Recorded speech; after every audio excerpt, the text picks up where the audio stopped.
Hello, in this new video series, we'll focus on the emotional challenges of the pandemic. We'll specifically discuss how children's books might provide refuge as well as valuable insights. Before delving in though, we wanted to introduce you to a special guest who has been doing a lot of thinking around the power of stories and narratives. Hi, my name is Raviraj, and I'm an occupational therapist and a library educator. A large part of my work involves consulting with children, families, individuals, and communities.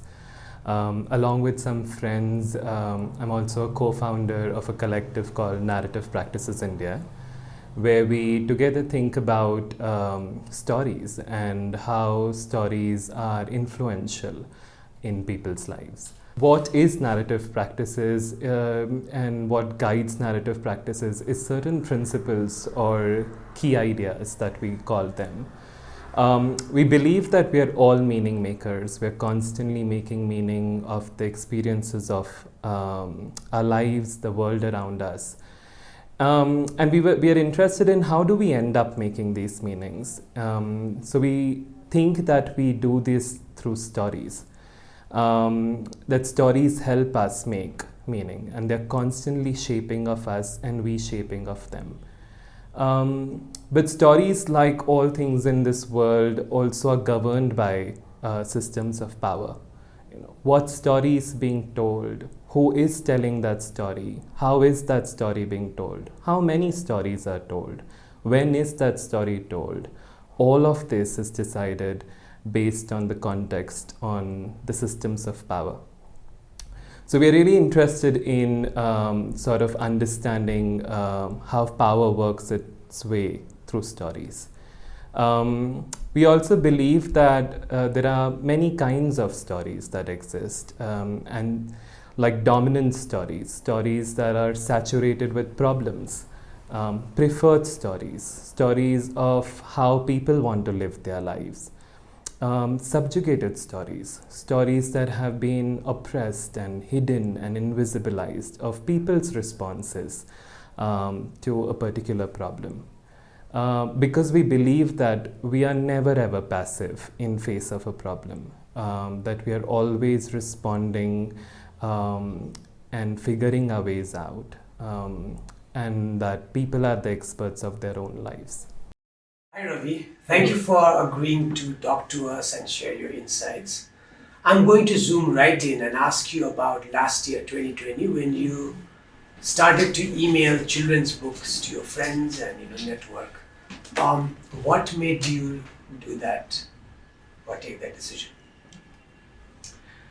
I feel like in my work, even before the pandemic, or even on my personal life, I was noticing and particularly drawn to what children's picture books were doing. They were like these gentle invitations into trying to figure out problems and how to respond to them, and even validate our ways of doing things. And so when the pandemic hit, I started wondering that what if children's picture books can again be a similar kind of saviors, or like maps, that invite us to think more.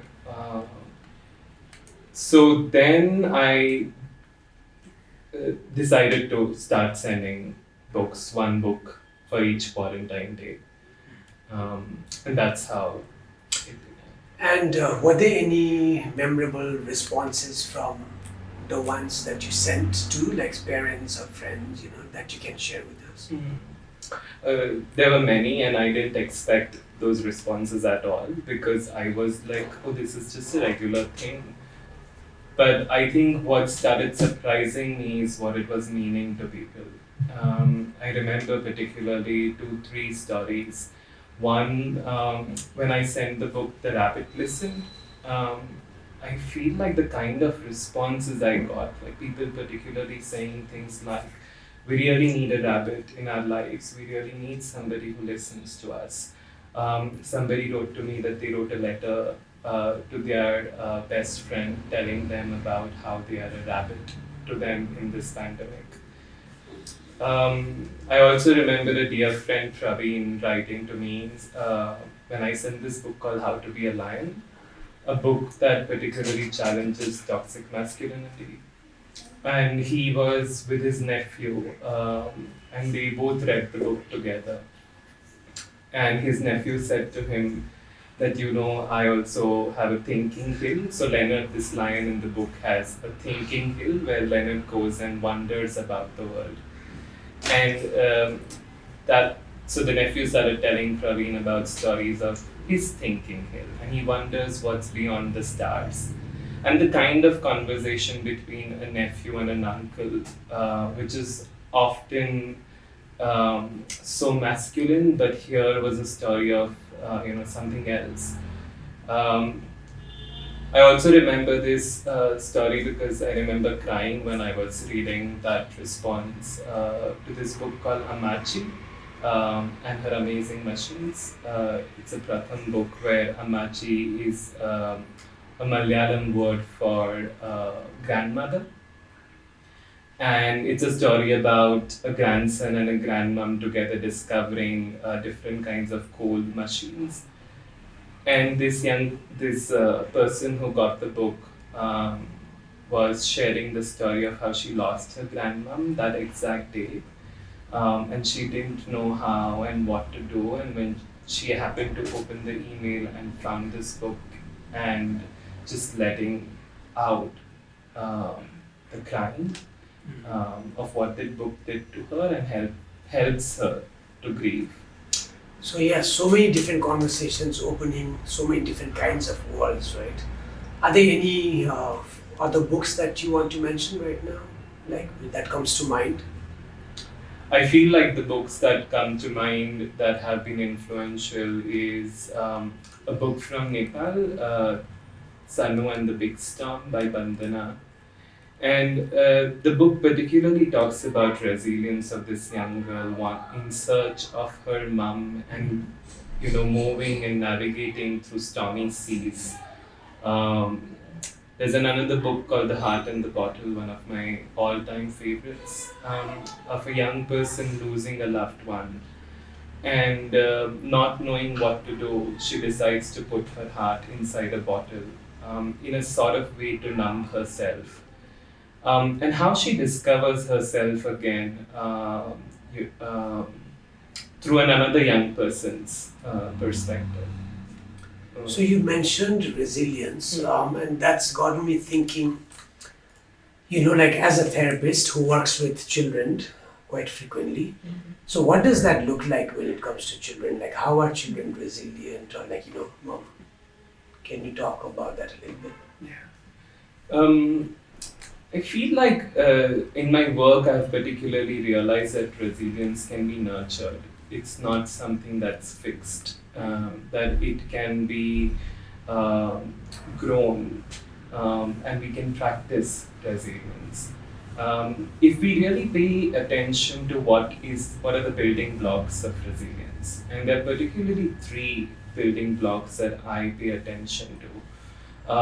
One is this idea that children have agency, that they have a skill set and abilities and know-hows to respond to the problem.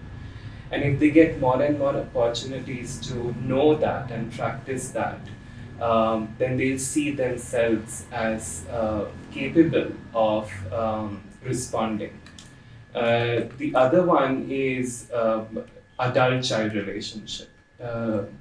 It really needs only one adult who believes in a child, who supports the child. And that can be a turning point in many children's lives and nurture resilience in them.